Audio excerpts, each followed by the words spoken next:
Welcome. Today, we're unpacking a really fascinating piece of healthcare business news that just dropped, and we are going to break it all down in this explainer. So, on July 14th, 2026, Leica, Biosystems, which, if you didn't know, is a massive operating company under the Danaher Corporation umbrella, announced that it's acquiring a privately held company called StatLab Medical Products. Now, right on the surface, I know this might just look like your standard corporate buyout, another day, another acquisition, right? But when you actually look a little closer, the implications here for the entire future of digital pathology are absolutely massive. Okay, let's dive into this.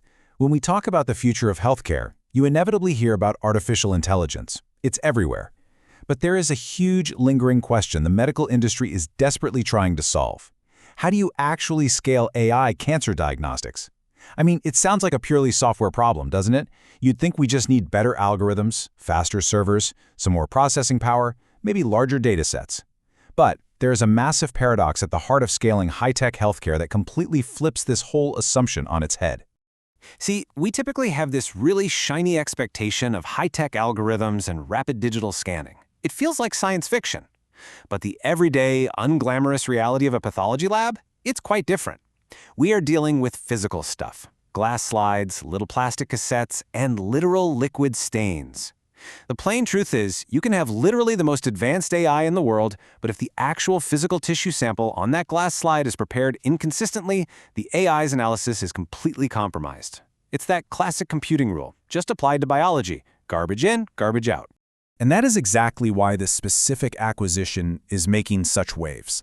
Leica Biosystems entering a definitive agreement to acquire StatLab from private equity firms Linden Capital Partners and Audex Private Equity is a really big deal. This is not just about some big companies stocking up on extra lab supplies for the warehouse. No, this is a highly strategic move. Leica is deliberately trying to bridge that massive gap between the messy, physical reality of the laboratory and their own really lofty digital AI ambitions. Let's move to the workflow itself and see how this builds from the ground up.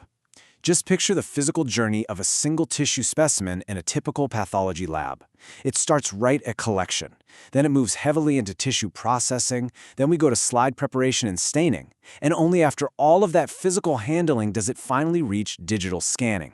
There are so many distinct physical interventions happening here before an AI ever even gets to see an image. And practically every single one of those physical steps before the scan involves consumables. The plastics, the chemicals, the glass. And that is exactly what StatLab specializes in producing.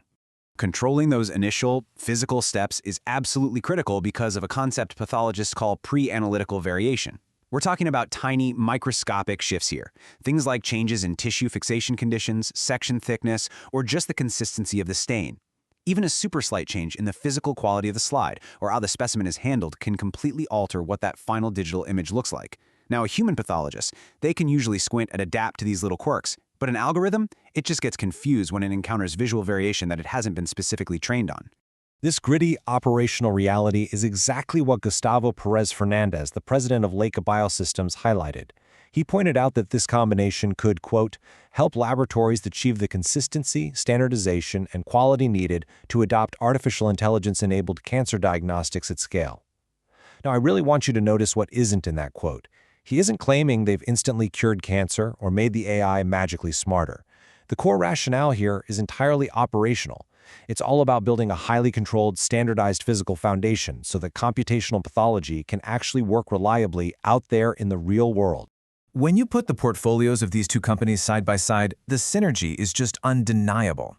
Leica Biosystems, they already dominate the capital equipment side of things. They make the big ticket items, the tissue processors, the microtomes, the digital scanners, the pathology software itself. But StatLab, they bring the crucial, everyday pre-analytical consumables.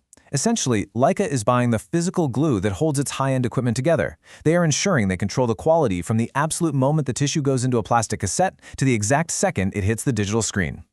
Now, what's really interesting about this financial breakdown is the brilliantly simple engine running behind all this science.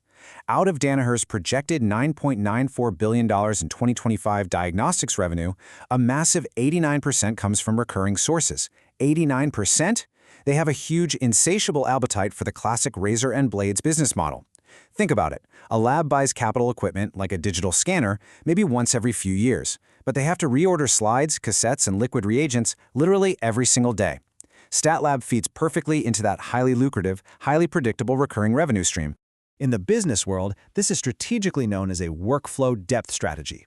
By bringing StatLab into the fold, Leica can now consolidate the entire procurement process for their clients. They can walk into a hospital and structure comprehensive multi-year agreements that cover the major equipment, the digital software, and the daily physical consumables. It is an incredibly powerful end-to-end commercial advantage. But there is a catch here. StatLab has historically sold to a lot of original equipment manufacturers, or OEMs, who actually compete directly with Leica. So to make this whole thing work without alienating the broader market, Leica is going to have to maintain a very delicate neutrality to keep all those diverse clients happy. And we really can't overlook the fact that StatLab isn't just some simple domestic supplier anymore. Over the last few years, it's become a complex international manufacturing platform. Since 2021, under private equity ownership, StatLab completed 9 strategic acquisitions. They bought CellPath over in the UK, which gave them histology and injection molding capabilities. They picked up Diapath in Italy and Mir in Spain. So Leica didn't just buy a catalog of supplies. They are inheriting a massive global manufacturing footprint that gives them immense control over production and seriously helps secure their supply chain against future disruptions. So, the crucial point is that swallowing an international network of this size is a formidable undertaking, and it comes with immediate hurdles. Danaher and Leica now have to carefully manage 9 distinct legacy brands. They have to merge incredibly complex clinical quality systems. And above all else, they absolutely must avoid order and supply disruptions. Pathology labs operate under intense life-and-death pressure with demanding turnaround times. If a lab runs out of basic slides, the whole multi-million-dollar AI system just stops dead in its tracks. Plus, retaining the technical staff who actually know how these niche products are made is going to be vital for them. To really wrap your head around this, just consider the sheer scale of the players involved here.